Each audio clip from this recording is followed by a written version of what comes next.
So this is Ryan Morini with the Sam Proctor Oral History Program. It's September 20th, 2019.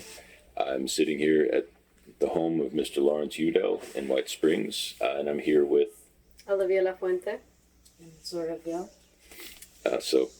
Thank you for joining us today, Mr. Udell. So if we could begin with when and where you were born. I was born here in Hempel County. Now back in those days was kind of, they had April and they had June. And we go by June 18, Okay. 1930. Okay. And do you know, were you born in a hospital? Or No, in a log house. in a log house? A log house. Okay. Built back in the 1800s. Okay. Wow. So your family built that house, or do you know who built it? My great-granddaddy, Okay. after he received the 4 acres of the mule. Wow. So was there a midwife when you were born? Do you know of anything My about that? oldest aunt was a registered midwife, and she's in the archives in Gainesville. Okay. She delivered over 700 babies, black and white. I only lost one stillborn. Wow. She delivered me. Wow. What was her name? Her name was Arlie. Arlie. Wow. Arlie Udell Scipio. Okay. So she was also a Scipio. Yeah. Okay. She married Scipio. Yeah. I see. So do you remember her? Yeah. She died 3 years ago at 101, 102 years old. Wow. Okay. What do you remember about her? What was she like? The first time I remember about her, in 1941, when the Japanese attacked at Pearl Harbor, my mother let me right down there to eat dinner with her. Mm-hmm. And she said, they done started fighting a war over yonder. She in the sunken boat. I remember saying this, and the boy floating around in over. The Japanese had bombed Pearl Harbor. And the first steak I'd eat, my husband, she married, he loved the beef steak. And she cooked a big old steak. Man, I thought it was the best thing in the world I had ever had. Mm-hmm. That's what I remember about her. And after I got up in age, I went to the army. After basic training, Mm-hmm. her husband had a stroke. Oh. And I come home, my mother said, go in there. My nickname Jim. Mm-hmm. The young boy in there, see, said Bruce had a stroke. And he was in the bed. And I walked in, had on my army suit and him my cap on. Boy, pull your cap off before your elbow. I just snatched my cap off. He said, now, sit down. He said, you're in the army. I said, yes. He said, you going to war? I said, yes, I got to go over there. He said, Jim, you're going, but you're coming back. I won't be here, but when you come back, I'll be gone. He died while I was over there.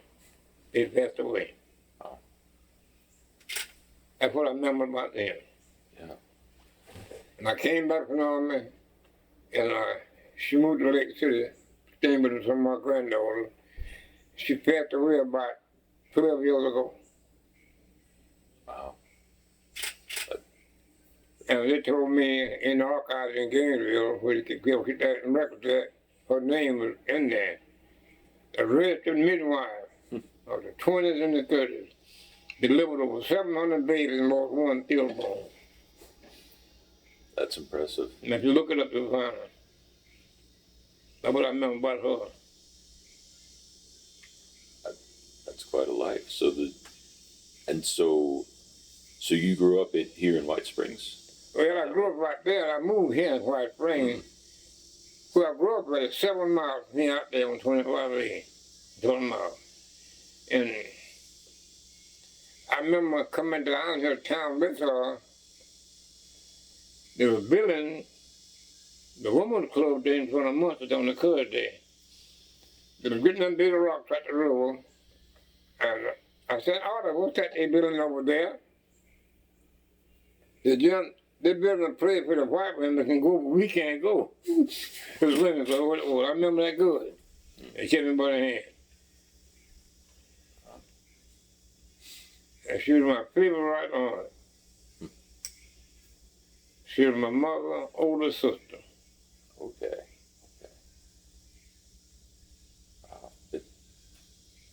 And so you interacted a lot with your family around here? Not... We, like I said, the four Udells married four Newsom. And out that bunch, me and my wife only two left. She just put her sister away this spring. She was 97 years old. Wow. That's a full life. That's my wife's sister. And like I said, the four Udell married four Newsom, that was a big family. Yeah. Yeah. And all of them were raised out there in the country out there. Yeah. And what's the name of that area you were raised in again? It's called Black Bay. Black Bay. Black Bay. It's two neighborhoods out there, Black Bay. And if the creek comes up where you're mining that up there. And on the west side is Black Bay, and on the east side is Swift Creek. Okay. So my wife now was off Swift Creek. Now here was a good one. I was in my classroom one day planning period. I got a cousin teach high school in Lake City. She was retired. I drew a map. I drew a line. I put 4 dots over here and 4 dots over there. I said, I'm going to pull this one on Betty. Her name Betty. I said, Betty, here's a line here and 4 dots over there and 4. What does that mean? She said, Jim, you over there got something going. About a week or two later, see, I still ain't figured it out. I said, Betty, them 4 dots on this side, them 4 Udell boys. Them 4 dots on that side over there is the 4 Newsom girls. He said, Jim, nobody couldn't think of nothing that but you. And from that bunch, one of my cousins, he was the first one to go to college, A&M. He was engineering. He hoped to establish some of that missile site down in Cape Campbell. Couldn't happen. Okay. And he was Ralph Udell. Uh-huh. So we've been one blessed family to come up in the woods, chasing rabbits, and make it to the big place. Yeah. Yeah, really. Well, and so out in the, I mean, what was Black Bay like? Like, what was it like to grow up there? It was dirt pole, farming with a mule, and raising your own chickens and hogs, milking a cow. That's how we survived. Yeah. At one time, we butcher hogs, grind sugar cane for syrup, and that's how we lived. We lived off the land. So when you butchered a hog, like what? When did you decide to butcher a hog? Was that like? You do it in the winter time. Okay. You do it in November, December, when it's cold. All right. You cook your sugar cane that time too. In the summertime, to get the sugar cane grow up. And in winter time, you strip it down, grind it, boil the juice, and make the syrup. And that's what you had to sweeten with. And that's what it was like. You lived off the land. That's. Did you smoke after you butchered a hog? Did you smoke it and make bacon? Yes. Okay.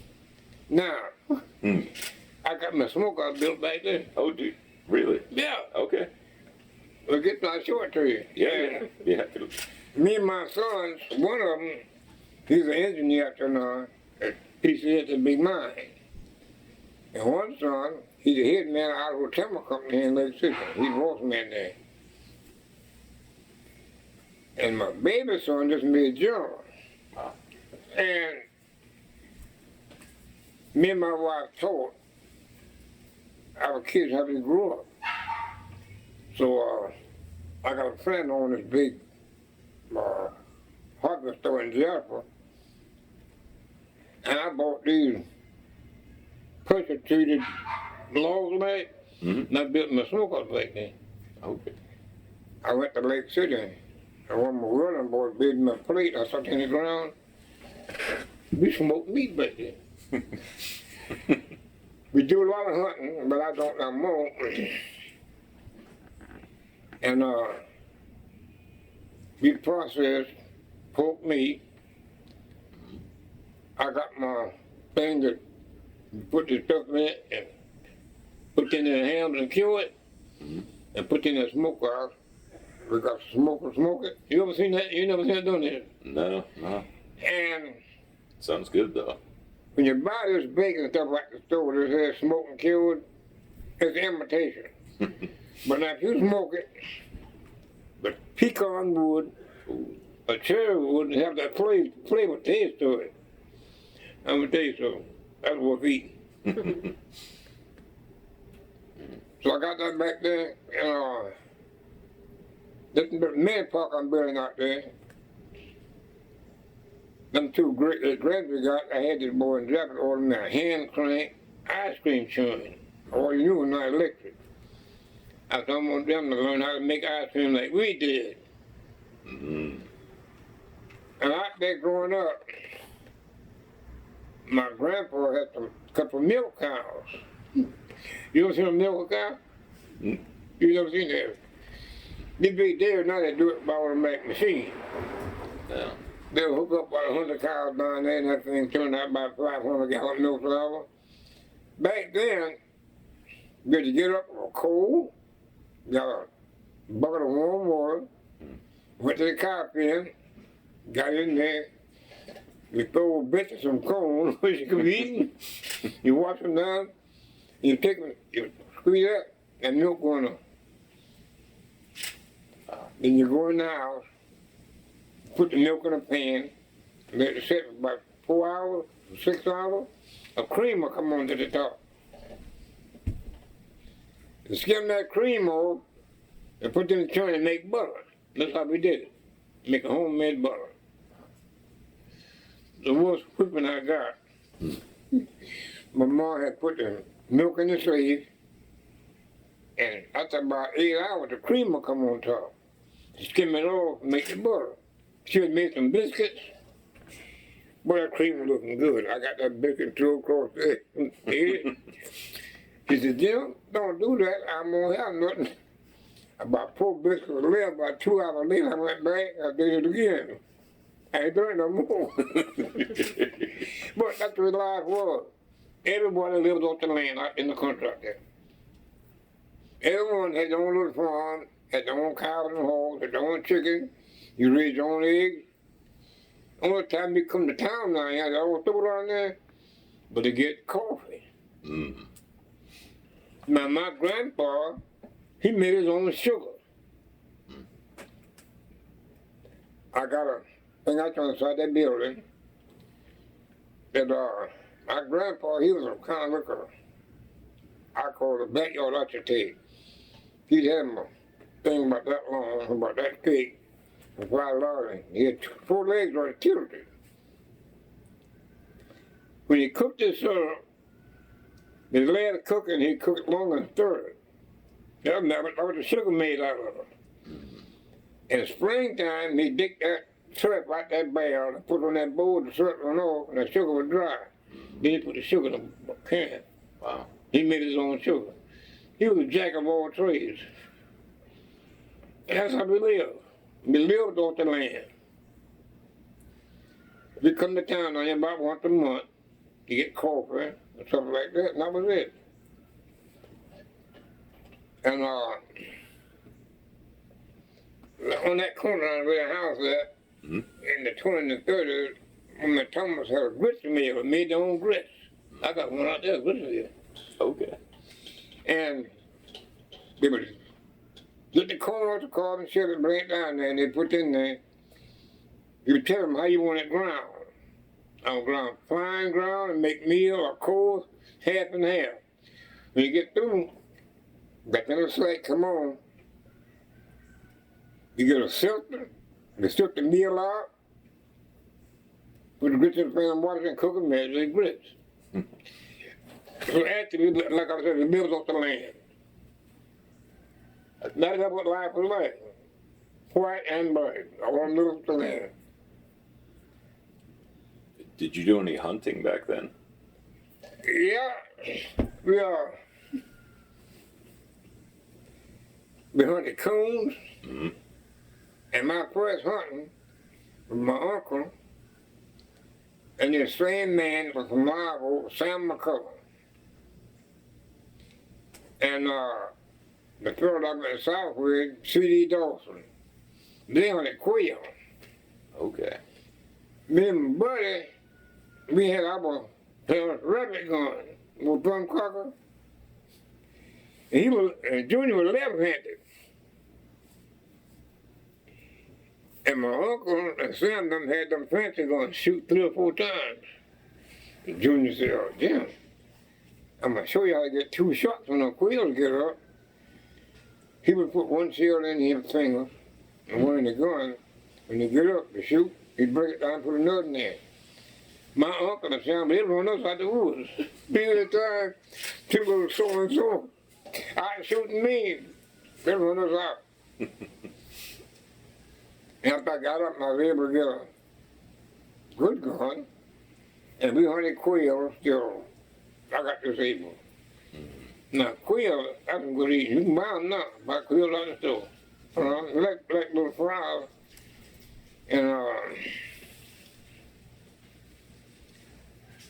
the first time I bought a Remington, I got it back in it was 3-shot in theater fire. You can't get but 3 shots a couple of quail. You got to blow the gun. I was working in Iowa, and the man I was working for, him and his woman, his brother-in-law had a big farm down around McCaffrey. He grew about 100 acres of peanuts. They sell them. And he had about 3 or 4 bird dogs. So the boy working along with me, he bought a gun. As soon as the hunting season was over with, he wanted him a 6-pack. Oh, give me $60, you can have that gun. I said, thank God, that's a $200 gun. I was supposed to get it from him, I buy it. I bought the gun. And me and my 2 brothers, the same man I went to South Florida with, had a few peanuts out there right by where he's sitting in the right now. And we had a bird dog. You ever seen them bird dog work? Mm-hmm. When the dog go point, he'll freeze. He see the quail. The clock time, he'll jump the quail to get up. My half brother, he went down, tried the fence on sitting in the fire to keep the birds from flying on sitting in the fire. And me and Junior got back up toward the house. And about 8 quails got up out that field. And they shot on a couple of them, and 2 of them come across my way. They got over there, I pulled the trigger and dropped 2 at one time. Boy, it was on. After any time, one of us can kill 2 birds at one time with a brand new gun. I couldn't get nothing else to let them forget. But we done a lot of hunting. Hunted quail, and my uncle and they hunted coons at night. Okay. That coon nose. And that coon would go in that swamp out there, look through that cold water, and walk a tree. My uncle built a big flat and want you to go out there and shake him out. Shake him out. Man, that water got a high swamp about it. But it was a lot of fun. And my brother-in-law got our son, I bought him 2 traps. That's one. I'm thinking.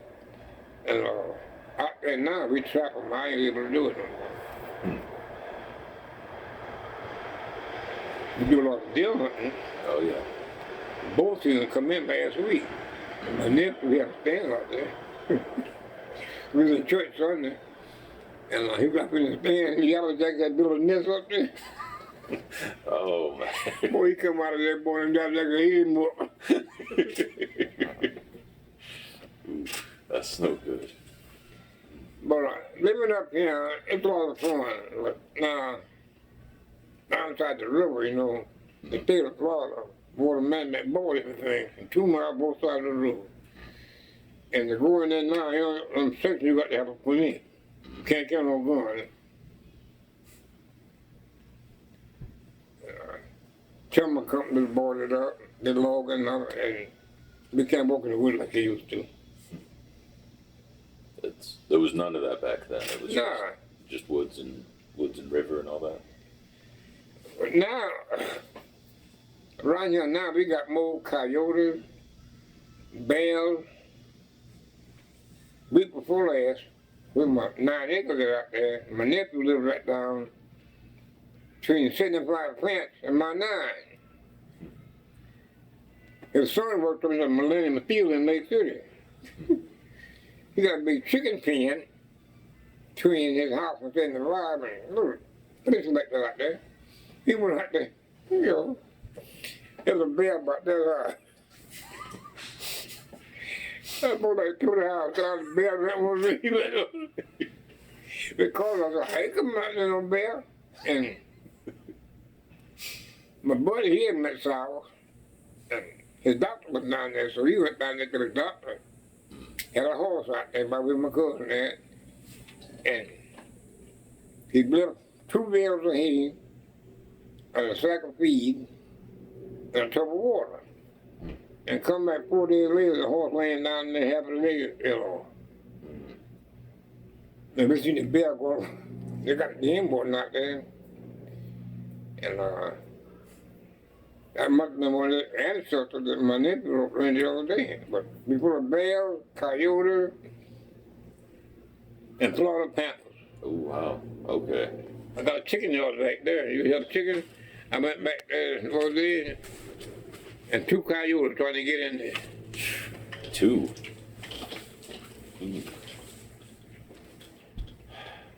And so that wasn't going on when you were growing up. Well, Not so much of it. yeah, the bears migrated here, but the coyotes, we had a fellow out there next to us in the 70s. Okay. The state of Florida outlaws field trapping. Mm-hmm. So he goes to Carolina and he buys him about 4 or 5 coyotes. And he comes down here and turns them loose in different places. The way he had a plan, in about 8 years' time, the coyote was so bad the state let him field trap, and he got killed building the race car out there. That was not my place. And now the woods have grown up, and we overrun the coyotes, panthers, bears. So you brought him in deliberately, just thinking Yeah, he did. He told Uncle he did. that didn't And work, did it? he lived right back a Uncle that beat him his land. He had a pen. I went back there. I said, what is all that? He had about 6 coyotes right there hiding that pen. Wow. You know, some people enjoy living and some people just want to make a mess of it. Yep. So what did you do about, because you kept chickens when you were growing up, right? Or did We you got a team back there now. Yeah. Well, yeah. And, So you know, how'd you keep them out of the pens? Like, well, I got a pen back there. I got wild rye, and they got what they call chicken wire, and they got bitty wire. I put bitty wire around there so nothing can't get through there. And them coyotes come up there, and what made me notice it, the chicken thought it, if you met for the chicken, you thought it was squirrel. I went back there, and he was trying to get in the pen. I got my 22 rifle, and I put him into there. well, But me and my wife were raised on the farm, so we said we got to have some chickens. Yeah. Well, so what did you do in Black Bay when you had coyotes around? Did you? Wasn't none, back then it wasn't none. Okay. No. Oh, it's only since the. Okay. And Okay. in there now, I had to go to Miami to a workshop, had an uncle down there, and he lived there in what they call Purine. Beach was like fishing in the Everglades. You ever been in the Everglades? Everglades National Park? Never been that Let me far. tell you something. When you take a vacation, you all go out there, go to a national park. That's something to see. Florida Everglades is a human swamp what it is. It's fed from Lake Okeechobee. That go through the woods. And I've been there twice. You go in there, you sightsee. From the road, they got a 9-mile road, and that's the Everglades. You can go down there and they got a tower. You can go up, you can look and see 9 million acres. You don't see nothing but panthers, alligators. It's a tour. This is what's seen. And remember, when you leave Tampa, go from Tampa to Miami, it's about 200 and some miles, 300 miles. What they call the 10-member trail. All that's Everglades in there. Everglades National Park. That's something to see. That sounds like it. And you can go in and never be found. I had a friend, he served in Vietnam. He was half Indian. And that time I go to Miami, I come back through 10-member trail. And he had my thing out there, he put on the show. Oh, about 20-some miles around, they got a restaurant built over that canal. And he had the alligator trained. That Indian boy took in there, the alligator about 8 foot long, he run up on him, tickle alligator come up to him. But that's how he made a living, the alligator trained. Okay. One way to make a living, I guess. Yeah. His name was Tiger. I don't know if he still living down there. He used to come up here to the park up there. He showed me how to cook mudfish. Okay. He took that mudfish, left the scales on him, took his head off and the gutted him, and put all the onions and peppers and stuff in, and wrapped them in peppermints and put them over the coals. Okay. Okay. And let me tell you something, me and my boy there, he was in Lake City. He went down the road on there here a while back. But catch some channel cats. We got 3 mudders about that long. He come back, he was mad. I said, wait a minute, boy, I don't do no mudfish away. I got my cooking thing set up back there. But that's what we're gonna do. I don't want nothing. I man cut his head off, give him but a skill still on it.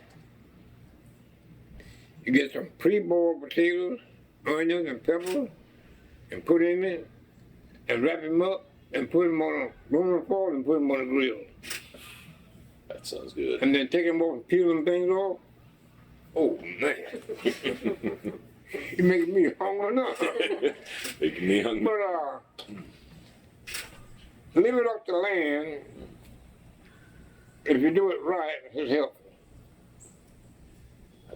I believe it. Now, I got a cousin up in Jaffa.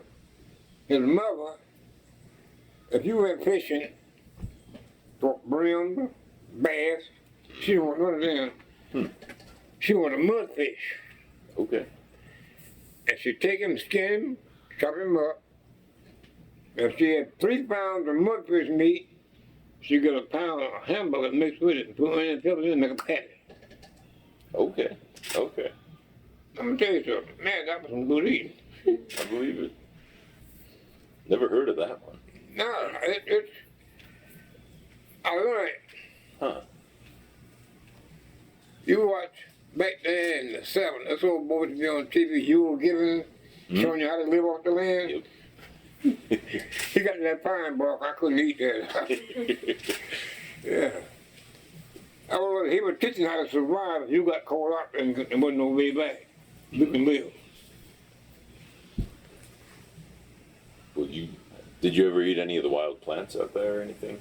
Any of the? my cousin down from that from out there, they got about 80 land out there. And I farmed it till I got the fever.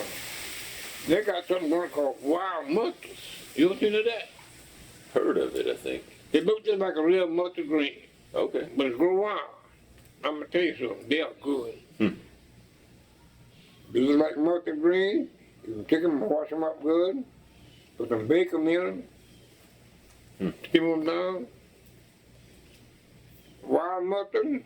Now I got wild onions out there. Okay. Sometimes you can smell them. I know where they come from, I don't know. But you can smell them. Wild onions, wild mustards. And you heard about sassafras tea, didn't you? Sassafras Oh, yeah. tea? Yeah. We got some of that in there. Sassafras, you go that in the wintertime. You don't do it in the summertime. And you get the root, wash it all good, and make a tea. Drink the tea. And it's good for you. Okay. Tastes good. Tastes good, and it tastes like iced tea, but it got that ooze aroma to it. You just smell it. You can just smell it. Just the house was smelling it. Smell kind of like vanilla. Okay. Okay. Was that something you drank growing up, or is that? Me and my wife drink it now. Okay. Okay. But I got some nuts growing. They got growing in their field. Now, you get it in the wintertime. No more in the summertime. Okay. In Okay. the wintertime, you put it up and get the root. Cut the roots off, then put them in the bag and put them up. And put them in a pot, put water on it, and it looks just like iced tea when you make it. Oh, sassafras.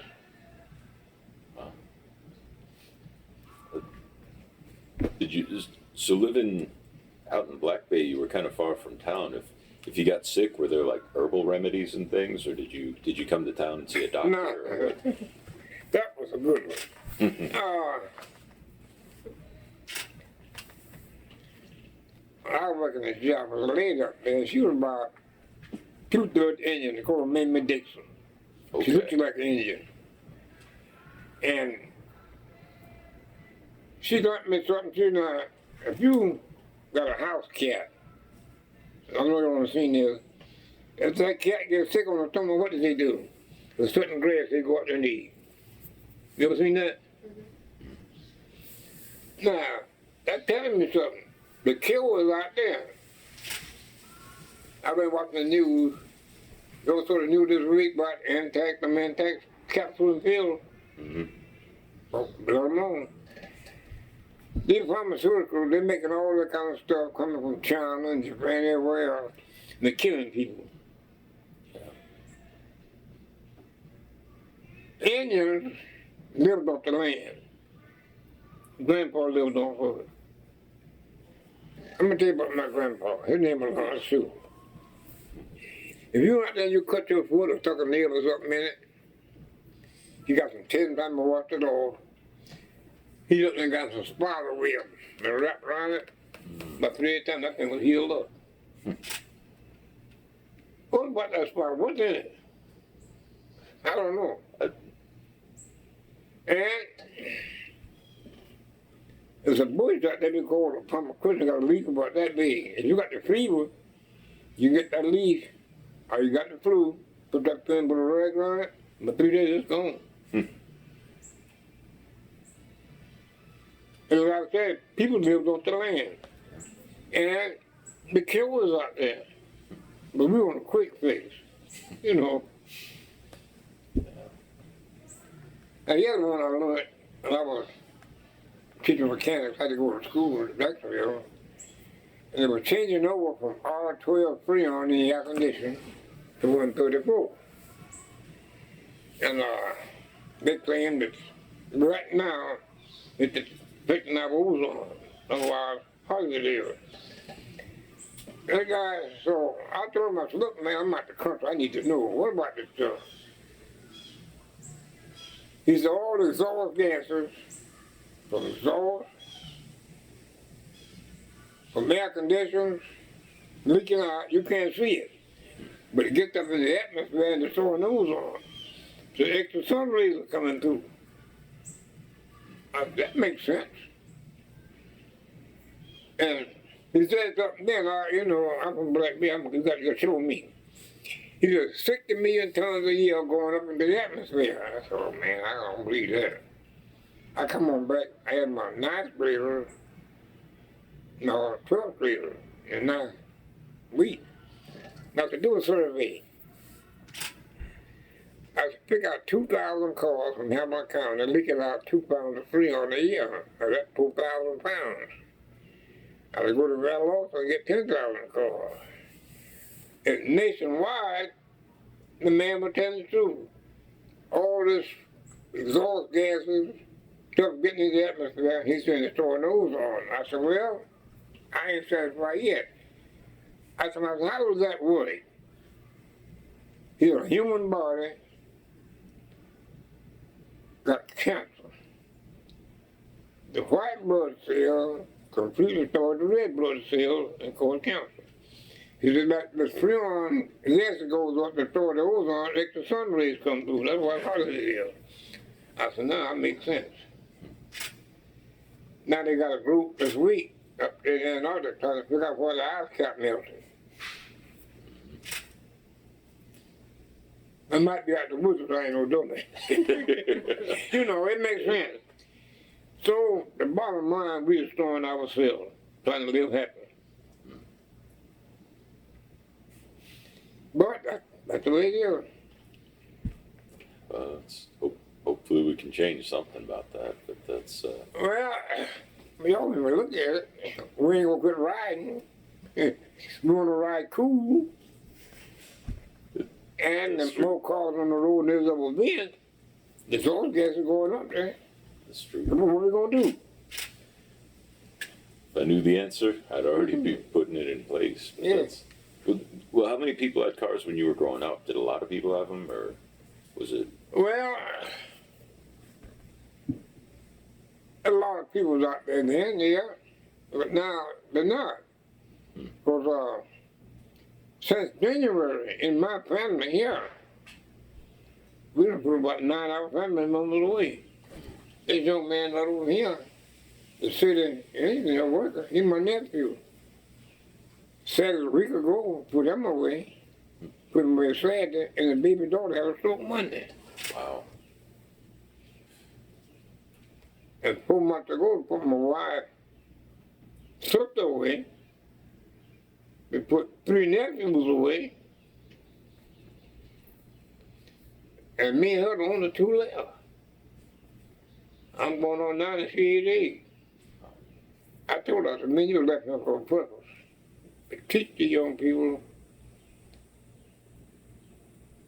You just can't pop your thing and live like that. You got need to live sensibly.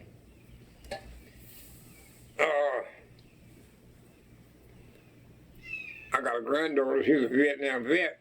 My husband's a Vietnam vet. And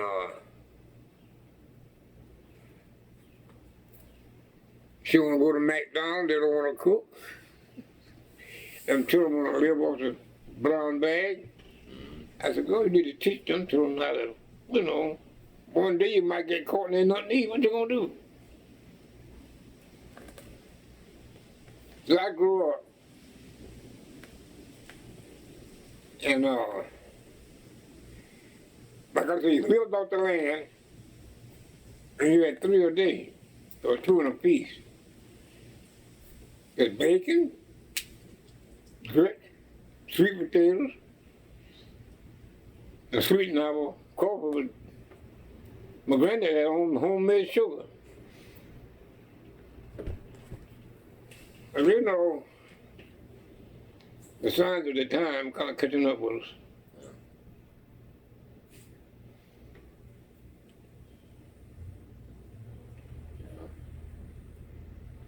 I'm afraid we got 2 great grands. I'm afraid I don't know what they're gonna face 10 years from now. Well, you've seen a lot of changes in your time. Man, you name it, I've been and I've seen it. Burnett, that guy from Summer down there, he was showing me how to cook that mudfish. I told my boys, don't put that mudfish in, man. I just grill it. I got a grill back there. I said, cut him over, take his head off, pack him put on 3 boiled onions, pepper, fry, and put him on the grill. You got all you eating there in that meat, and take out your meat. And what really gets me all, and this stuff that's growing out west. You ever been out there? Yeah. Oklahoma, they got your thousands and thousands of acres of beef and carrots and stuff. What they spray on them and weed and that stuff. That gets me. I worked before I went down the commercial meter farm in Big County.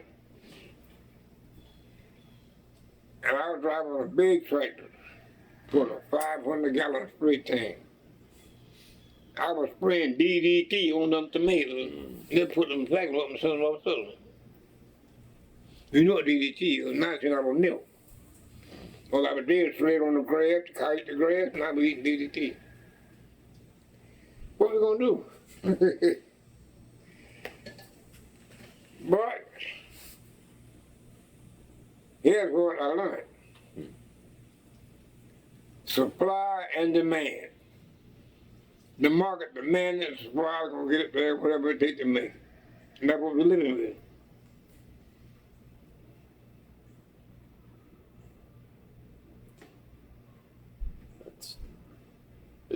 Did you do any fertilizing or anything when you were growing up in the fields? Like, did you do anything did you compost, or was there any kind of? Now, when I work in South Florida, big commercial, they were growing tomatoes. They were growing about 100 acres. And when it start them plants out, they have what called compost. You put on the roof. Okay. Then you put a fertilizer, but what got me, what we sprayed them with. Yeah. You know. And I learned that every living plant, it breathes. Yeah. When you spray that stuff on, it gets in there. The milk we're drinking now got about 1% DDT from spraying on that pasture grass.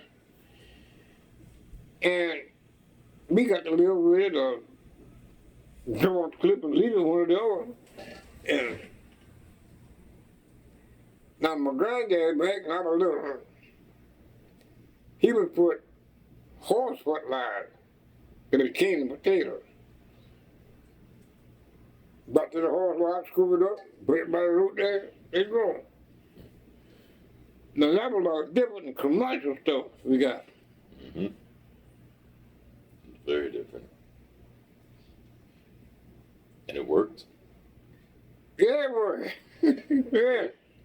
Hey. That horse fertilizer, you can put on the head of corn out that man will grow. What day is it? Boy, what was in that stuff?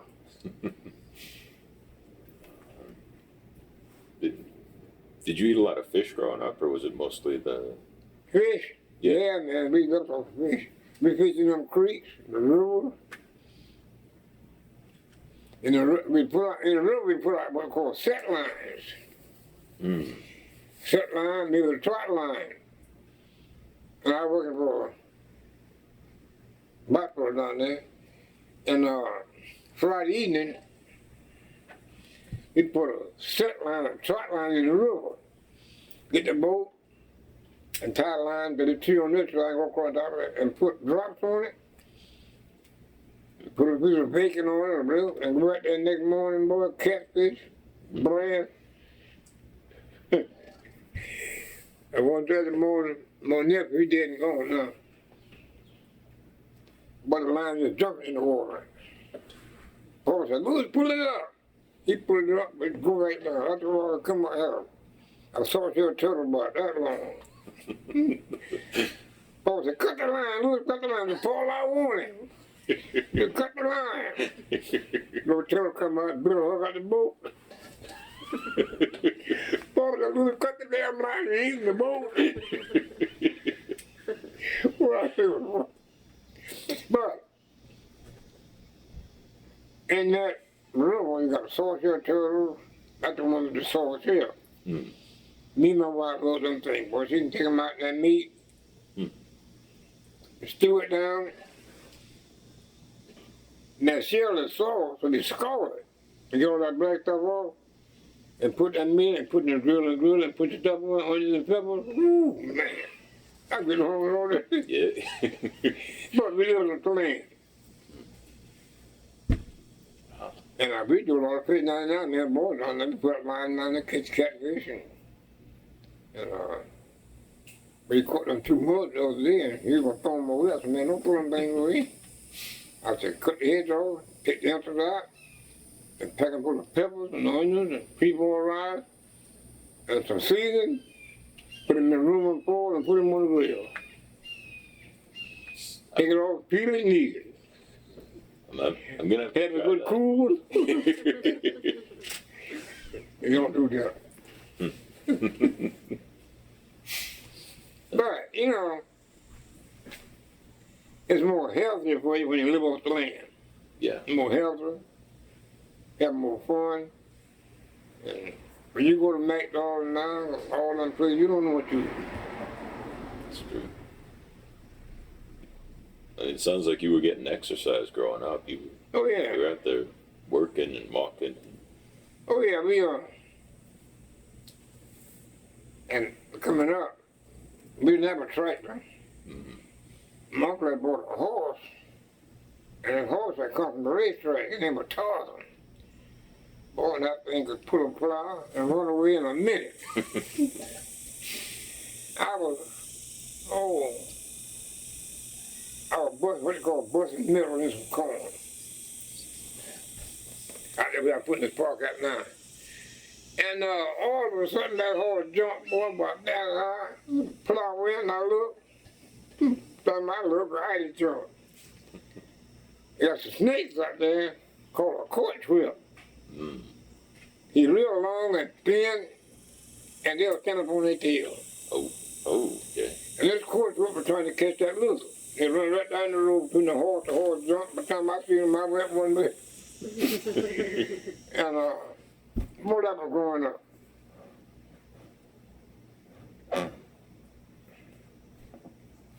And kids, we take kids out the road. Okay. Yeah, man.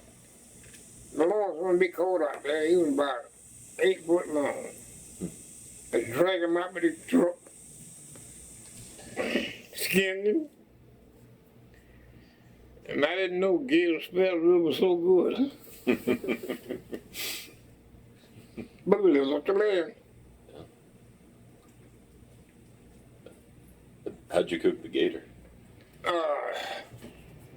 Well, when you cut it up, you can cut it up like pork chops, or you can cut humps, make a stew, Okay. put potatoes in it, onions, and like you want it. Okay. Sound like good options. Yeah. So, can I ask, how'd you get the nickname Jim? Huh? How'd you get your nickname? No, that's a good one. Oh. All right. I was about 4 years old. Just can barely remember. And on my grandpa's land out here, a lot of little pine saplings. Okay. So when the neighbor boys down there got married, I'm gonna build my house. We built a log house. So he bought some saplings from my grandpa. They were out there cutting. It was snaking with a mule. I'm riding on one of them and fell off. I was named after my grandpa. His name was Lawrence. All right? He had a brother in Lake Rose. He had a son named Lawrence. He had one down there in Sanford. He had one. So the same offer to give me this property, he was comical. He said, all these launches we got, we call one, all of them will come running. That over there, I'm gonna call them Jim. That's what happened. All right. And then all that something my brother did it in, by Dr. Ball, that took it about 2 months to go to Jacksonville to come back. It came back Lawrence, but everything else on paper was Jim. I done got grown and got married, And the boy working for Florida Power, he was my buddy. When he built his house, he went to Florida Power. I'm picking up Jim property. So I give a light bill and I launched Jim Udell. Yeah. But four of us named Lawrence Udell. Wow. To my uncle, if you call one or more, I'm running. I'm going to name him Jim. That's how I got it. And it stuck. Now, here's something you hard to believe. Everybody out there has a nickname. Okay. Black and white. Okay. I was named Jim. Mocha. Kate was named Dunk. We even named Tampa Red. Mel, his name was Melvin. They changed the Mel. And my cousin Dennis, then there you go. And the white brother, a general, but right on my dad, his name was Uncle Peter. Everybody out there had a nickname. Okay. You got it now? They all get those nicknames the way you did, just kind of came out one day. Or... They come up with, I don't know how they've done it, they come up with a nickname. Yeah. Do people still do that? Well, not now. This younger crew now, they don't do that. But back, I don't know why they done it back then. And Douglas and Bravo, his dad was named JC, they call him Cooney. No, Cooney. What kind of name is that Cooney? Cooney Road. I do not I know. don't know. Interesting. And my wife, cousin, out there, lives down there. They call him Bilbo. The name of Willie is Bilbo. Bilbo. Okay. You go out there and call people that's your name. They don't know what you're talking about. I know Bilbo, I don't know Willie. Mm-hmm. But it was a lot of fun back then. And everybody hoped everybody, and if something happened, they went over there.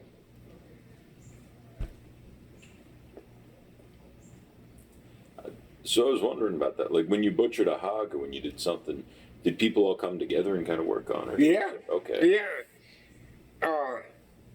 Said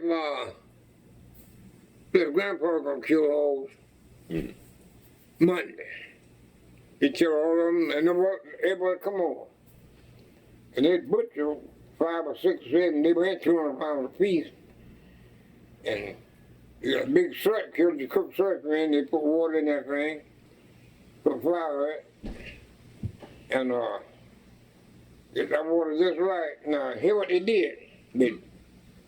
At that third time, you couldn't dance, the water was just right. Put that hog in there, put all that hell for him.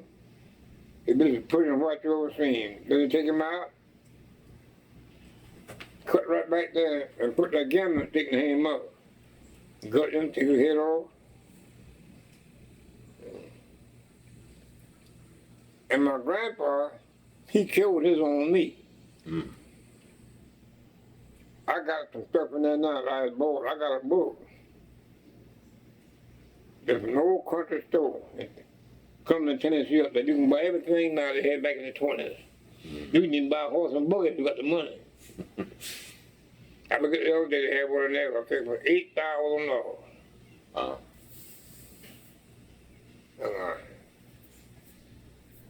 And when they put that meat, they got a big old syringe needle, and you can buy what they call bacon cure. I got some in there. You put in there and put that thing in that meat and put it in there. It's a liquid stuff. In 17 days, you take it out and hang it up and smoke it. And once you smoke it, you can put it out there, it'll keep.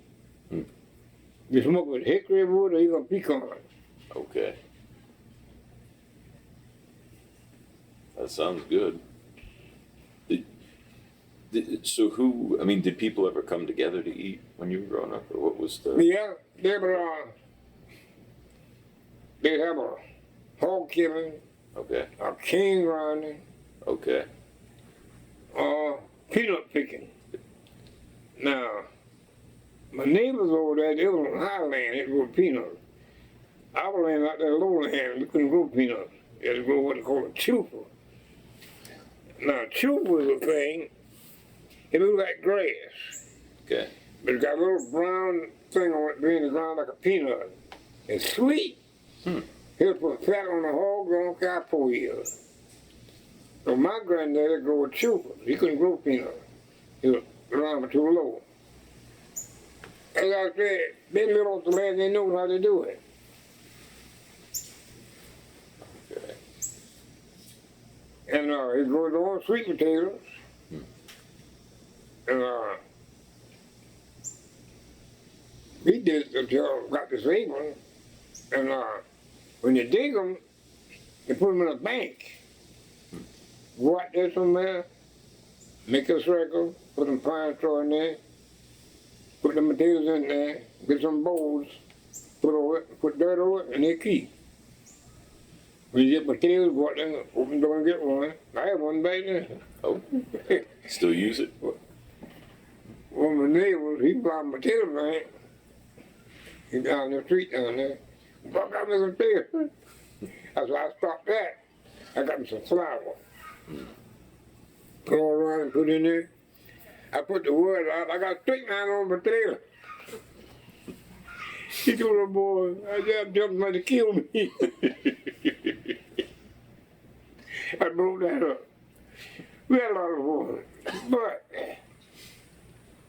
you know, you ever heard those things, you can get the boy out of the country, you can't get the country out of the boy? Mm-hmm.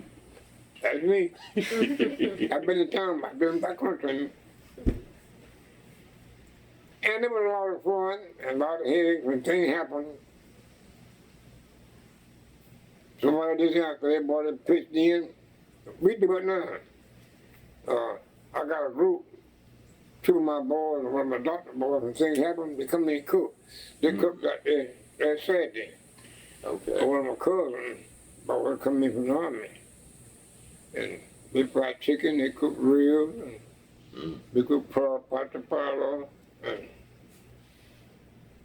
I don't know when they're going to do one now. But you don't leave me a card. And when we have one, I want you to come up. You have to, yeah. You remember when we was out there? The boy, we had some fun that day. And I can't get around like I used to with it. Like I said, I'm out the country, but the country still in me. Wow. Well, and the one thing you were telling me, so you remembered some of the old May Day celebrations they used to do. Is that right? Well, the first one that I say up here at General, all we have was fish and lemonade. Okay. And now, when I started back, them boys had been 18 years ago, started down here at the Better Beach Old Carver School. It still belonged to the county. And, you know, whatever you're doing, somebody could come in and mess it up. And we had some fellows in the city, just before that, started charging people and making money, and that wasn't what it was for. It actually, when Abraham Lincoln signed a proclamation to free the slaves, I think it was in November, well, anyway, about 3 or 4 months later before they got the message, they started celebrating May Day. Everything we do is free. And I tell people when you come to bring you up to something. And as soon as you get this place out there, what it's going to be. I've been to the courthouse and boy told me what to do, keep tax won't go up. And it was confused there. If we don't know where we come from and don't know where we're going, we won't know when we get there. You ever heard that one? Yeah. It's a good one. Yeah. So you said it was fish and lemonade, the old one you remember? Or did they do anything else? Did they play baseball or anything or do any? Yeah, we had baseball back then. Okay. And my uncle, He was about 6 feet 10, 12. He was tall. That was his another day. He could throw a ball at 105 miles an hour. That make a pitcher baseball. And when my neighbor was the catcher, he was short and talked through his teeth. Talked through his teeth. Boot, Henry, boot. Henry was the pitcher. You know, Uncle Henry is mad at my wife's cousin. She had a gold teeth and home, put him like that, half Indian. He said, pick that ball, Henry, don't let that so-and-so hit that ball. He pulled that leg up, turned that ball loose. So help me, that ball bust that mitt. Then I got up, so-and-so Henry, slow down. Anyway, they had a baseball game, and that's about all they had back then, baseball. And what they call a picnic cookout. Okay. And that was it. Okay. We didn't know about football. We learned about basketball in the 40s with this old school down there. My wife and I going down there. And then the later 40s, we learned about basketball by the Harlem Globetrotters. You seen them. That boy, they good. Yep. Yeah. And I still remember two of them boys, Mary Rock Lemon and Reese Good Taylor, was the one that started. And my children were tell us now, see baseball, basketball.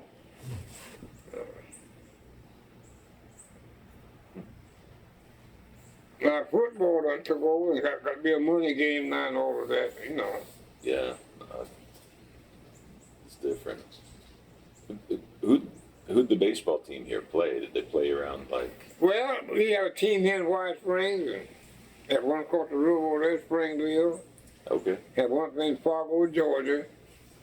And all them days gone now. Now, over there at Springville, two of the boys over there, one of them was police in Lake City, Billy Carter. I bet Billy Carter, James Carter, Raymond Lee. Those was back in the 40s. We had a good team. And we have a baseball game, have a barrel of lemonade on the side, have a little barbecue chicken. That was it. Everybody had fun. Sounds like a good day to me. Did anyone talk to you in the old Mayday? Did anyone talk to you about what it meant or where it came from? Or? Yeah, we had I had my kid to look it up, the Proclamation of Emancipation. And Corella, she teaching school, she looked it up. I said, every day they made it now, me to read this to our young people, they don't know it. They don't, that drink needs to come out to age. It's a celebration where my great granddaddy come from, my grandpa, what they went through. And this heritage thing they built in Washington, back heritage, and they still about Harry Tubman bringing them slaves through the swamp. I said, that way our ancestors come from. I remember that.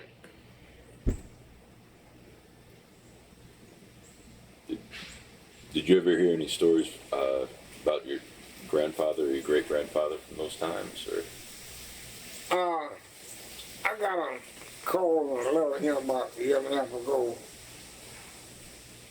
from a Stuart Udell. Okay. I think he was sent up in New York. He wanted to do a history of me about where the Udell got their name from. One of the ancestors, the Udell name was named after them, the slave master. And I met my Lord the Glover, and his brother got killed in a skiing accident about 10 years ago in not west out there somewhere. And back then, when they brought those slaves over here, most of them were named after their master. Newsom, Udell, Jones, whatever. And some of those names got lost. But as the man said, if you don't know where you come from, don't know where you're going, you won't know when you get there.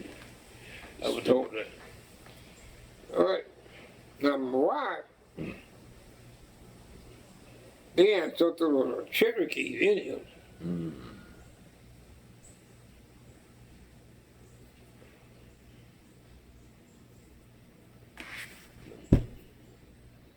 they was cow homes on the wild on our mother's side, Okay. and the cow home grand, I think, Central County, one of them.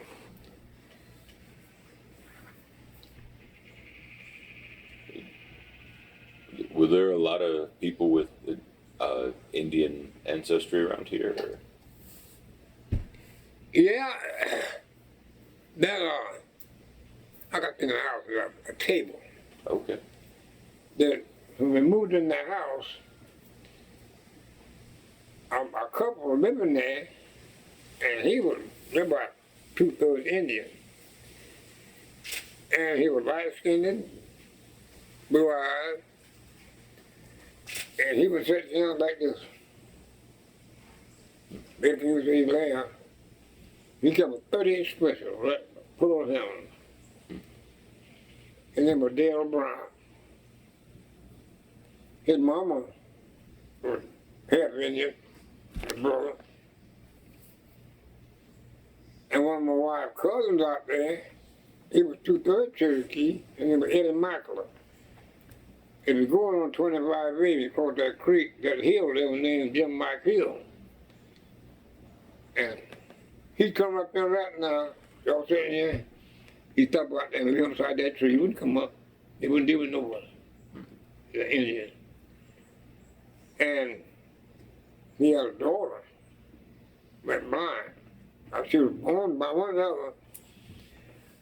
And that mama could count money. She know the 5 from the 1. Totally blind. You put her, she feel it, that's a 5. You know that? That's a 1 there. Wow.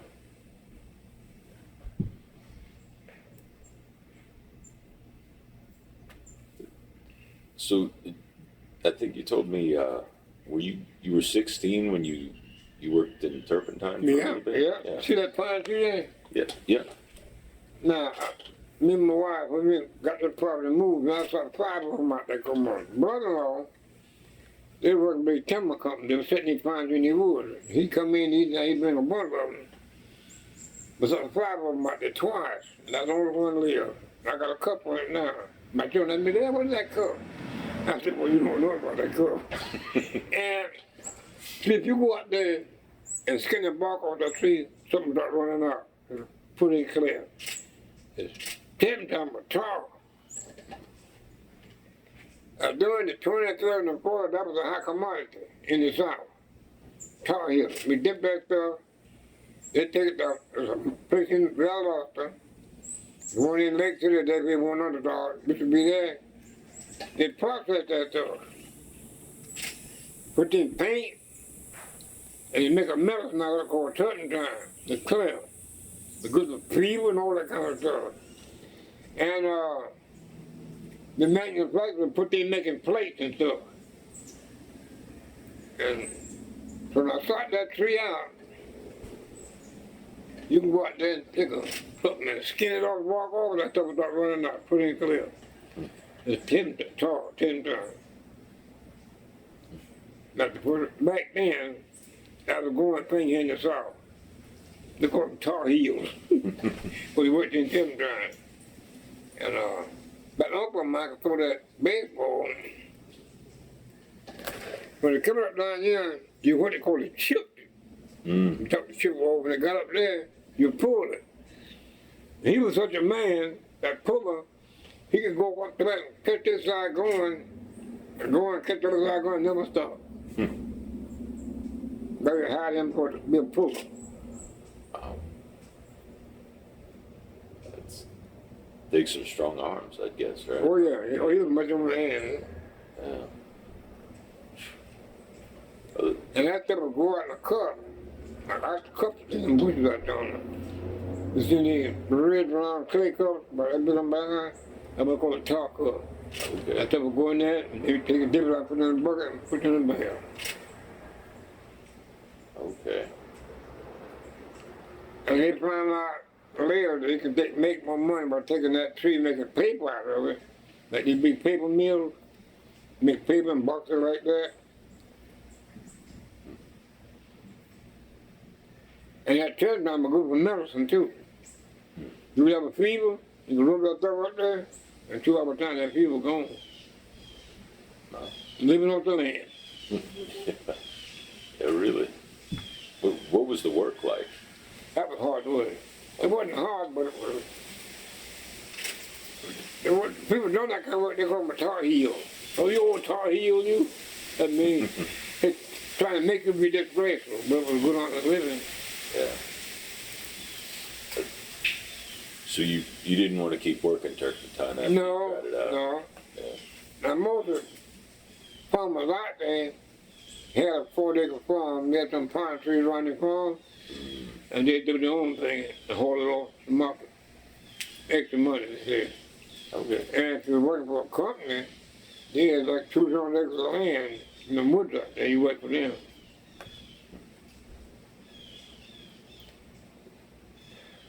So some people made their own then? Yeah. Okay. So living out in Black Bay, did you interact with white people much? Were they? All I was doing was what? Like I was saying, Yeah. my grandpa, here's what it was. Okay. The newspapers in that tiller on my daughter on 1927, a couple of years before I was born. The tax on that property, that 8 acres, was $17, and he couldn't pay it. He didn't have the money. He went to Fred Casey, out there general. Fred didn't have the money. He went to Seward Fleet, and Lowell had them department stores. Now it's in the paper, I read it. And Seward Fleet let Fred have the money, them $17 to pay tax. And my grandpa went and worked it out. Stumps, but that's how a big around for 500 stumps, he worked them $17 out. But that year, my grandpa and put that still in his place. And they became like bros. All right. We worked it out, grandpa moved back on his place. About twice a month, Fred would get on his horse and ride over and see how he was doing. All right. When I got up, about 4 or 5 years old. Fred come over, hey, Lawrence, hey, Uncle Peter. Guys in there put in my coffee, you know what that meant. When that thing smoke out. Yeah, I got a little taste. What, put him about half a pint. He got kind of tipsy. He was locked down there. Grandpa said, Peter, by the time you go home, man, I'm gonna be looking for you. Oh, she ain't gonna worry about me. He finally got going home. And the Casons and the Udell were like 2 brothers. Now 2 of us left. One of them, he was head out there, Gainesville. D.B. Casey. You go out there, he's the man you see. Okay. Gainesville part of that big mining process out there, got the recreation. Right now, me and D.B. call each other brothers. Everybody else, my elder brother D.B. the other day, he come out the drugstore. And he got sugar real bad, and ate too much pork and iced tea and stuff. And we were that close. I'm gonna tell you a good one now. Okay. I was about 6. And Grandpa had never seen an airplane, never seen a blimp. All they saw, the 2 people out there had Model A cars, Billy Moe and May Roberts. And they bought them cars and gas for 12 cents a gallon. All right, that morning, Grandpa on the back porch packing his old pipe. And that fish sitting there fly that night, we heard something come over the trees. I was, what the world is that? I looked up, it was a blimp. And Grandpa had never seen that, nobody else. Y'all know a blimp, the counter's on the bottom. You can see them 2 white boys on there. Boy, that old man panicked. Run, children, they come a flying hog. He just swallowed them 2 white boys. In the kitchen behind the door he went. I couldn't get behind the door, I don't know reading to him. Scared to death, boy. Oh, things went on. Everybody come out. Grandpa said, that flying road was swallowing through white boy. I don't know where he going. About 4 or 5 days later, a computer come on to the house, by his horse. Hey, Belon, hey, computer. Boy, did you see that blimp from the other day? No, that's Zeppelin. Back there was German name, Graham Zeppelin. You let Zeppelin come through? Grandpa said, what? He also helped me. That's Zeppelin. He said, boy, I thought I was flying over there and do white boy. Oh, I don't know that much. Anyway, they came around him before I went to smoke. I got a little tip of that tongue. He went on back. Grandpa said, my Lord, a flying sheen on swallow. I've never seen nothing like that. And later on the war broke out.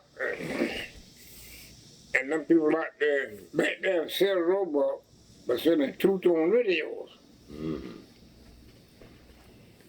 Somebody sold cotton, they bought them a radio, found about the war. And we couldn't pay how much to buy now. So the Robert bought one, and my wife's cousin bought one. And her daddy had never seen a radio. Mm-hmm. He also helped me. That Sunday after church, said, Paul, everybody back there was Paul, back when we were Anna Griffith. We got a radio. What is that? You can hear that man up there in New York talking. You mean he can holler that loud? Y'all think that's a joke. All right, Sunday after church, we're going to get you over there. Sunday after church, they got the wagon on. The radio was sitting on the table. Y'all remember them? You have a pole over there on the wire and drop down. Mm-hmm. Then they hit the collard greens, fat back, and rye, and pears, and drunk the sweet and water. Took the radio box over. Collide looking at it. That man can't be in that box. He got to be on the table. Yeah, so he got the table closed up. Then it convinced him that man was in that box. That's how dumb them people were. They didn't know nothing. Yeah, boy. There's 2 more couples out there. One of them, his brother, he went with us down south there, beat the mirror for him. Oh. He had never been to a movie. And hadn't seen no TV. So we went and Saturday we go to the movie there, South Mountain. And back then they were showing Roy Rogers, Johnny McBrown, all of them with the movie. We finally got them to go. The only I never been so ashamed in all my life. My name was Zach. And they got me to go in there and the movie was going. And on the scene on the movie, the crooks had robbed the bank and come out shooting. And like duck back that street, get down, y'all. Them white folk gonna kill everyone. Boy, I ain't felt so bad no more. The man turned the lights on. What's going on down there? He was on the bench. He ain't went back no more. He died a few years ago. Wouldn't put his money in the bank. And but people back then like the wood, but you couldn't get the wood out of there. It's, well, it takes a lot to get used to those things. Yeah, you know, by me, I've been to town, been to Miami, come back, been to a movie, and seen videos. And in 48, I formed a cousin, and Swan Valley Electric run the power through out there. Everybody wanted to buy a refrigerator, and I now to close the refrigerator to get some cold water. My cousin said she didn't want the refrigerator to keep the house too cold. Poor thing, she didn't know no better. Well, so you Because it's not long after that you end up going to Korea, right? When Yeah. how'd you end up? Yeah, I mean, over in Korea, and back then you had to register when you got 18. Okay. I registered when I was 18, and the war broke out about 19. I went at 20. And there's a strange thing happened.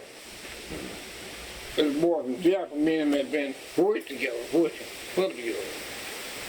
And I was worked together, lived right down there in my brick house. It's on 2009. And so we registered in 1951, 50, we got called to go to Louisiana. The Greyhound bus will pick us up in Live.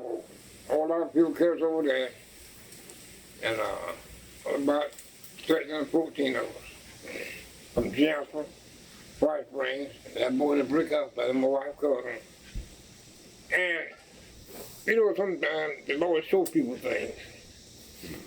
We got on that bus in Live Oak, going to be inducted and trained. Before that bus driver got out of Live Oak, this boy panicked from Jasper. We my wife and going now, that building. And he's screaming, put his hand on his head, said, yo, I ain't gonna make it back, they're gonna get me, they're gonna kill me. The bus driver got upset, slowed the bus down, he couldn't stop it. And that boy cried and hollered and urinated on himself. Finally got him quieted down. We went on, met examined, and took our basic training. And come home from furlough. And put the Fort Lewis, Washington, Seattle, be deported. And things started happening. We got to St. Fort Lewis. They called everyone out, about 14 of us. Put them on a bus, carried them down there, and put them on a boat. I said, maybe we going back home.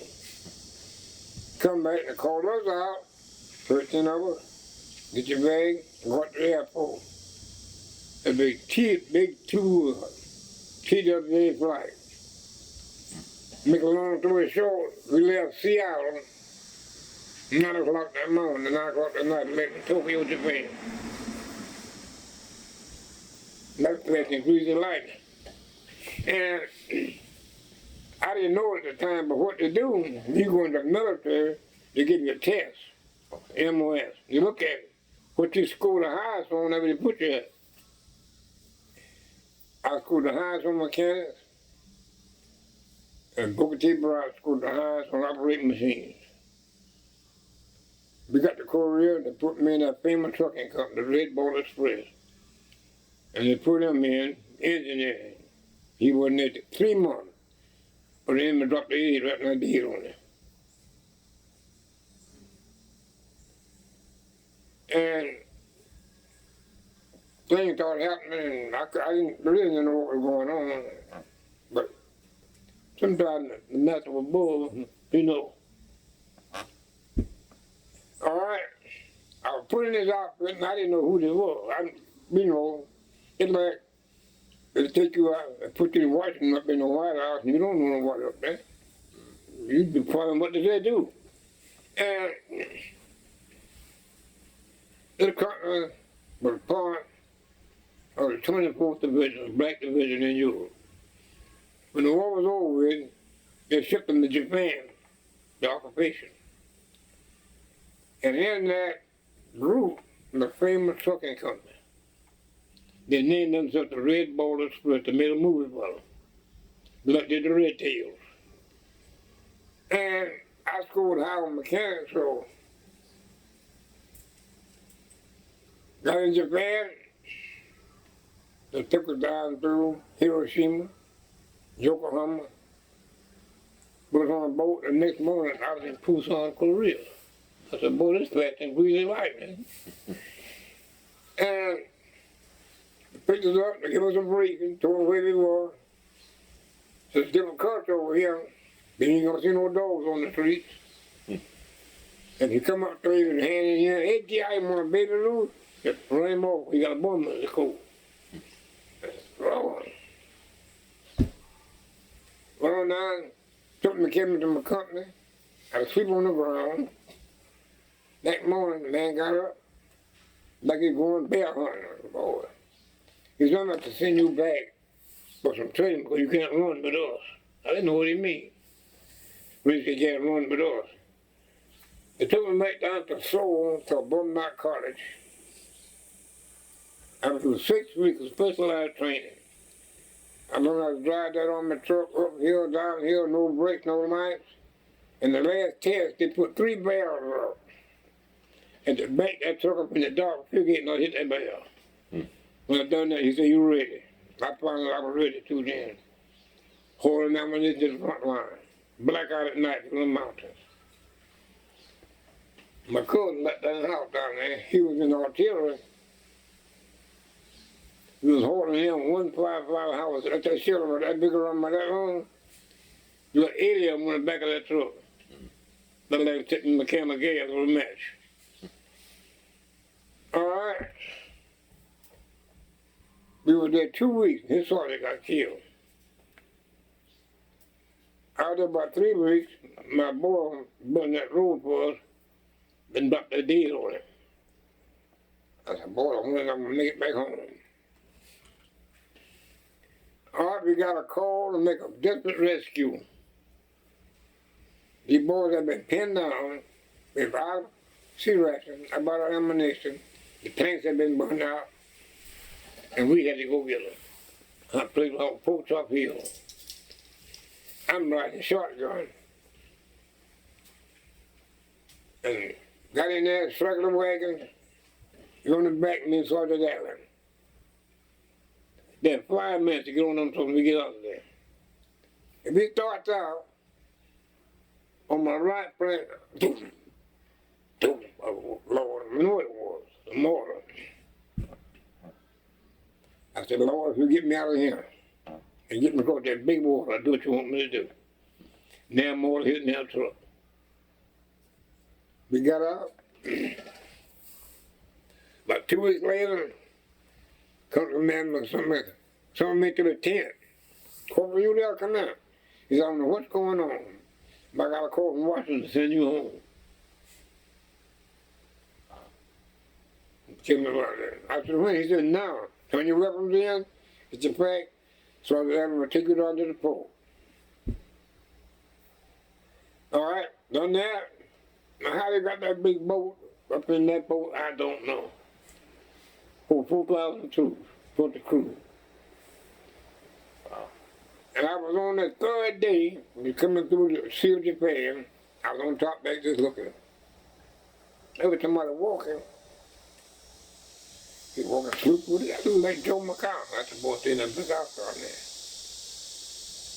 He was like in the corner of that building. I said, Joe, is that you? He said, yeah, John, that's you. Yeah, the thank God is going home. Boy. And he was on the east side of Silver Creek, and I'm on the west side of Black Man.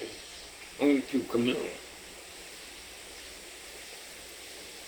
And since that day on, he was a Sunday school teacher in this church. I'm a Sunday school teacher in my church.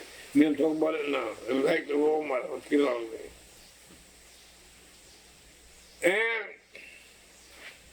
his baby brother in the hospital down there now, they're about to make it. Me and Joe going on 9. So he was on the east side of Silver Creek, I'm on the west side. Black man. That's our story. That's quite a story.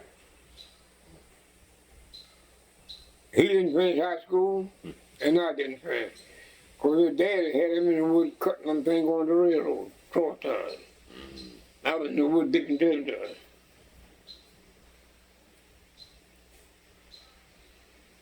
That was it.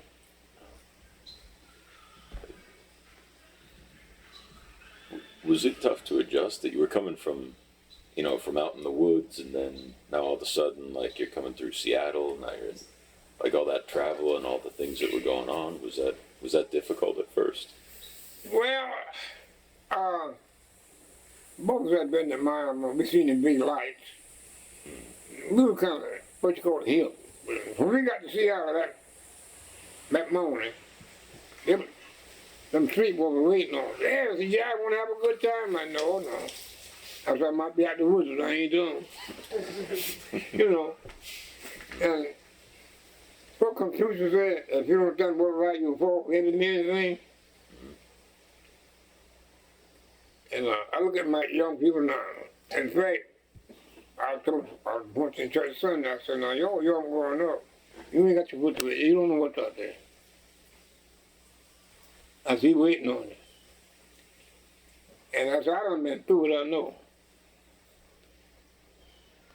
I said, raised up in the woods, I chased rabbits, I run coons, that's what I ain't no dummy.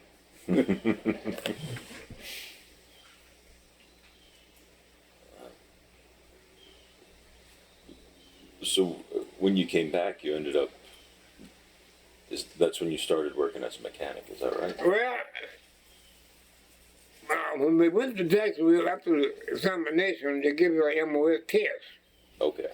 What you scored the highest on, they put that in your records. Yeah. And when I got in the military, I scored highest on mechanics. So they put me in a trucking company. What they call class 1 mechanic. Packing wheelbarrows, putting on fan bills, that kind of stuff. You had to put an engine in it, went down the class 2. And after I spent my time in the military, I come out, I wanted to be a mechanic. Let me back up a little bit. Coming in down there, there's a whole house right in front of that store by Dollar General. My school teacher lived in the house. Now here's something. In the 8th grade, out there in our school, she had me and 3 more boys. And at the beginning of the school year, she said, what y'all want to be when you grow up?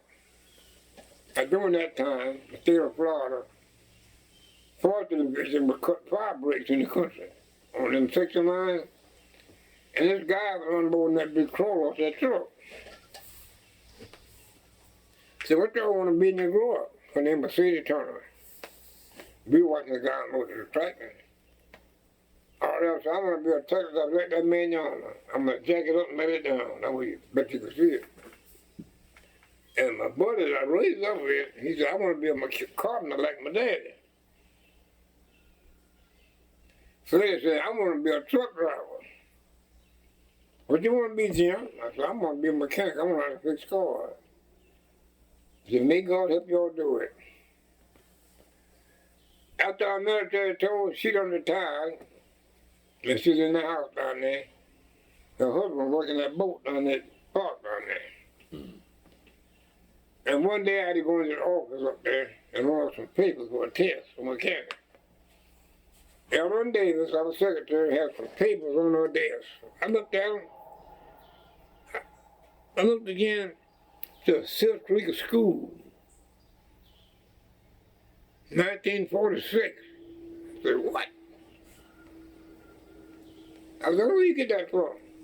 She said, archives back there, they got every record, every school in the town. She said, Jim, where you went to school at? I said, Black Bay. Well, yes, 1946. She went back there and found it. I said, run me up a copy, I got to have it. She wrote 2 copies. I come in that evening, I got to go out and see my face. I got to show her something. I run down there. She was sitting on the porch. Her attorney in there eat. I said, Attorney, I got something I want you to see. I handed it to her. She looked there and said, Jim, where did you get this from? I said, got them in archives up there in that vocational building. She said, my God almighty. In 1946, and all y'all feel y'all, you remember what you got, young man? See, I'm gonna frame this. Be framed and put it up. And I thought about what Professor P. Newton from Puerto Rico told me. He said, when you get to the end, make plans to show your tracks, whoever party can see them, see which way you win. And That thing made up, oh, she shouted, that was back in 1946 when she asked that question. Said one of your dreams was filled up. Already went to the army, he come out, he met my cousin, they broke up, he went to St. Louis, operating a big forklift, that's where he died at. Freddie went to Cross City, driving a big truck for a man over there. And went down to his 18-wheeler. And I spent my last 21 years in the classroom out there. And she got a chance to see that. So my advice, when you're traveling, whatever you're doing, make sure someone else know what you're doing. So when you're going, they can say, he taught me and she taught me, I know where to go.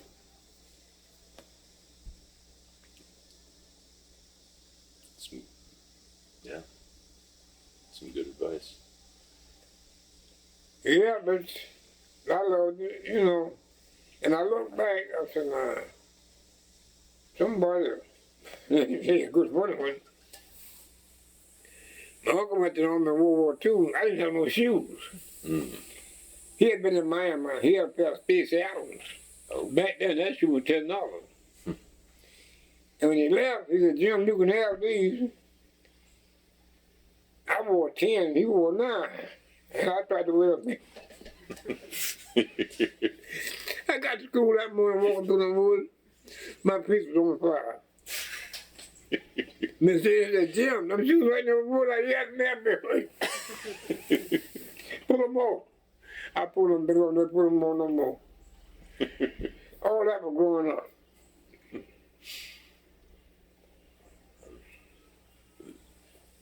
Well, so, and you went to school out in Black Bay, then Yeah, you didn't go to Black Bay. Carver here, you went, No. okay. My wife Okay. went to Carver. See, they had Silk Creek, Black Bay. It was a school in every community. Oh, okay. Black Bay, up here at Bulletville, Maryland Station, and after the integration, then all the schools come together. But back in the old days, 30s days, every community had its own school. Them who was able to go. Them wasn't had to work. You went to school to work. So how big was the school in Black Bay then? Was that, But we had to walk. okay. Had to walk. And her first car was a 29 Model E. Okay. And Turner was working for the boat people, they. And they wore it out, then he bought something like a 49 Ford. Now, when my mother went to school out there, and Mary Robert was a teacher. And this was back in the 20s. You know what their pay was? $10 a month. They were about car. Wow.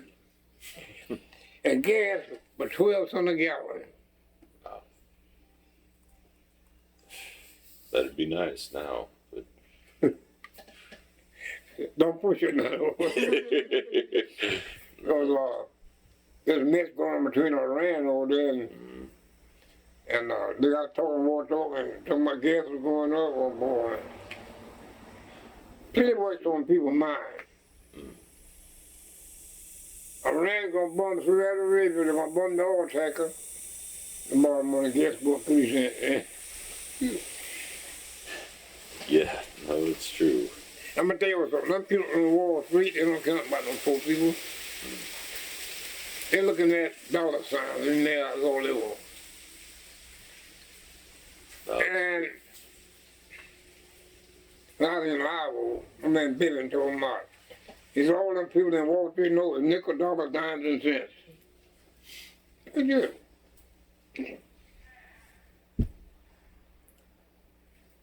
Now, if you know it's all these car lots, all these cars, John Murphy is going to strike. They're going to shut down for a day or two.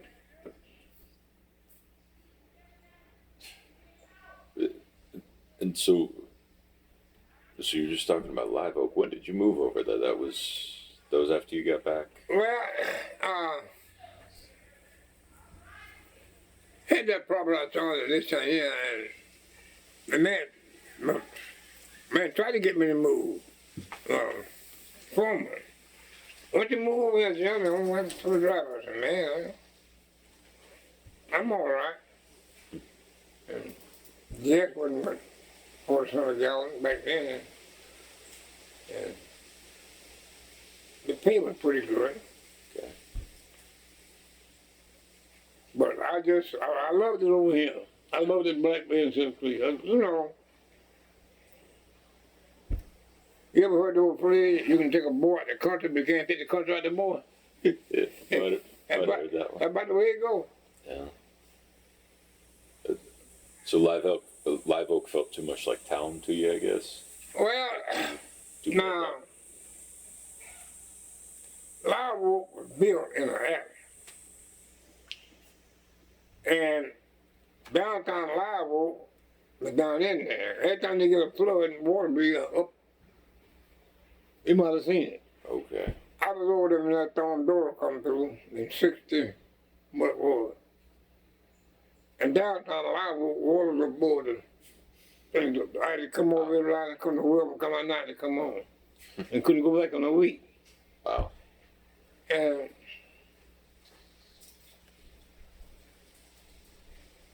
it's, I love working over there. I didn't love the town. I go to White Springs, Black Bay. Back to old swing. You got me out of there, but you can't get it out of me. And so you said you worked for Sam McCullum over there, or what was? I work for Mark Buick Company. Oh, okay. That big Buick, international truck, international tractor, and a Jeep. Okay. And him and his boys, two of them had about 5 big 18-wheelers on the road, keeping them up. And they was hauling produce from South Florida, out west. They hauled stuff from out west back down here, and that was Jimmy Martin, that's right. Okay. So what was it? You worked on Sam McCullum's car, or what was the? Oh, Sam, he was a big farmer. I worked on his tractor and things. He was a big farm out there we called Fort Union. Okay. So that was tractors there then. Yeah, Fort Union was a settlement about like Black Bay and Silver Creek out there. A lot of people was out there. But we got some kin people over there now. Okay. Oh, it's still an active community over there. Yeah, Okay. yeah. Okay. Well, so we don't want to take up too much more of your day. Well, I enjoy it, man. I tell you, it's,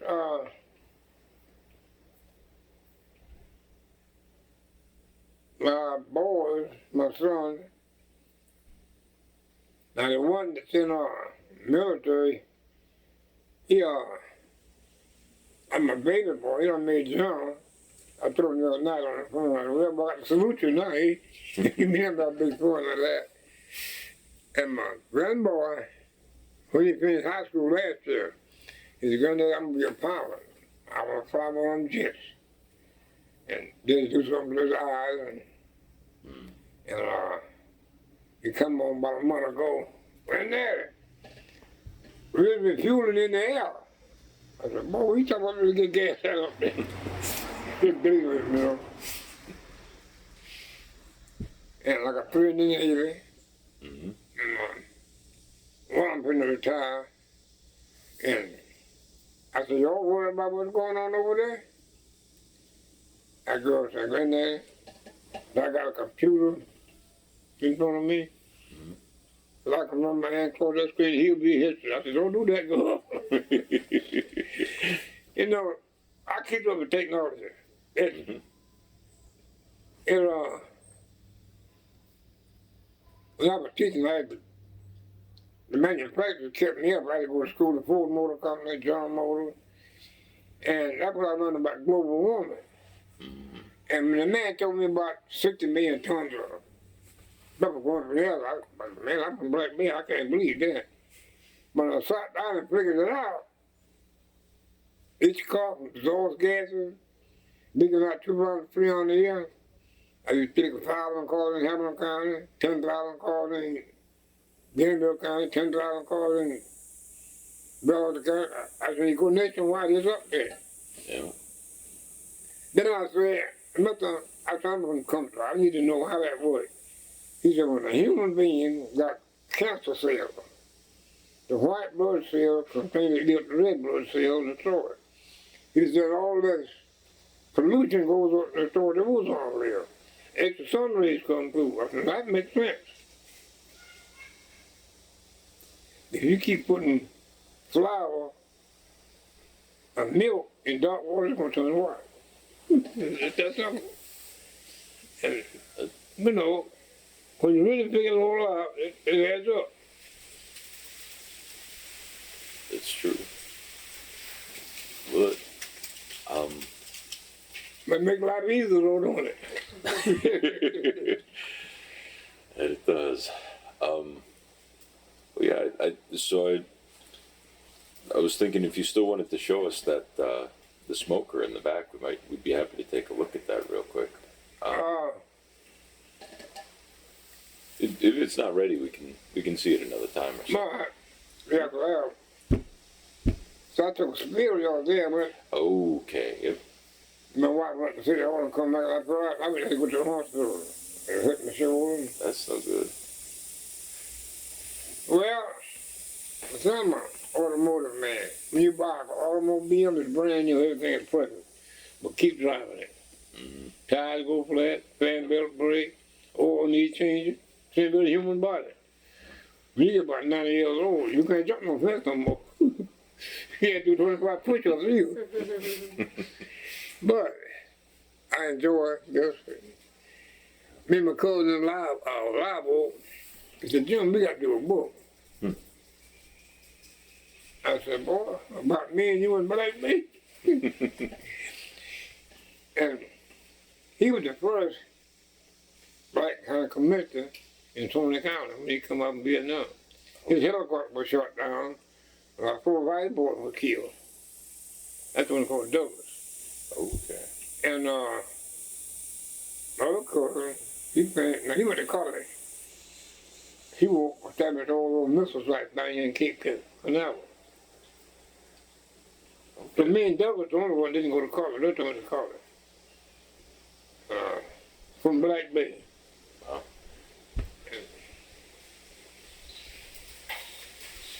So that's, maybe we should talk to him sometime if you'd like. But, Yeah, and you know, I enjoyed, I know where I come from, I know where I've been through, and I enjoy it too. And we put that book together.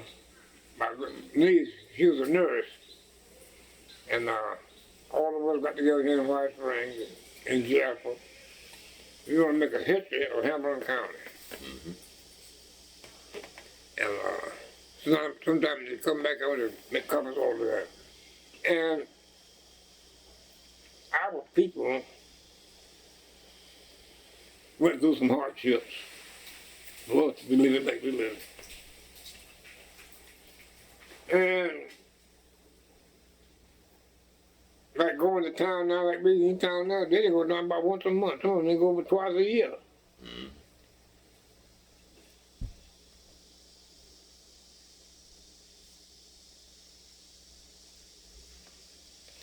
I tell you this one, they put my grandpapa away and came out to the cemetery on a mule and wagon, like doing burnt smoke. And they're going outside out town for Faisal. The big power line that brings power in from jail from substation to here. I seen them big old posters out there, man. The name was Hendrix. I said, Hendrix. I went that in the wires up there. He didn't know about electricity. He said, Jim, son, they tell me fly in them wires. Fly, that's all he knew.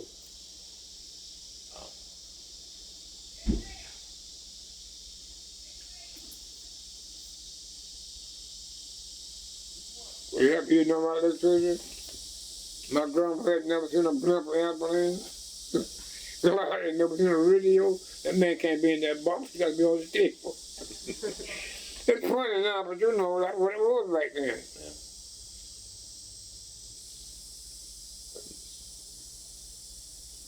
It's very different. Well, as kind of a final question then, I mean, do you have any kind of final thoughts you'd want to express about some of the changes you've seen? And No, I enjoy doing this, and cause we've been talking about it, me and Douglas, and we've been so busy. In fact, the last 6 months he's been busy. Like I said, 8 of our family members, and they were his cousins, I say. And one of them, on my soul on National News, that young boy behind that garbage truck, Westboro, a month ago, that was my nephew. oh wow. Yeah. My wife's sister's boy. And he wasn't healthy as he was. He was on medication. And the boy that hit him, hit the truck behind him, hit the car. He done done one more in Florida County about 6 months ago on drugs. So sometimes the best you're doing ain't good enough. Something out there mess it up.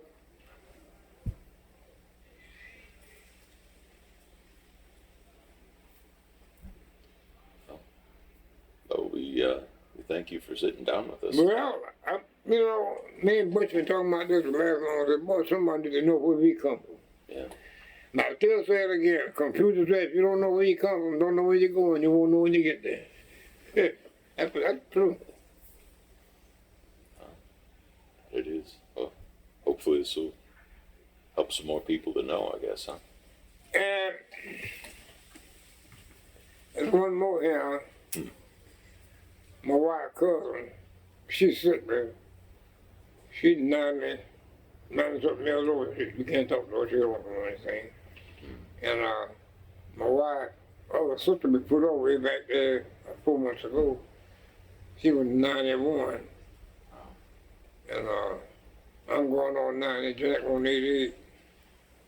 And when we married, all this woods in here. Wood, pine trees. Wasn't even much tree road out there. One little trail will come back through here and go to that house over there. That was it. That was it. Wow. Wouldn't guess it now.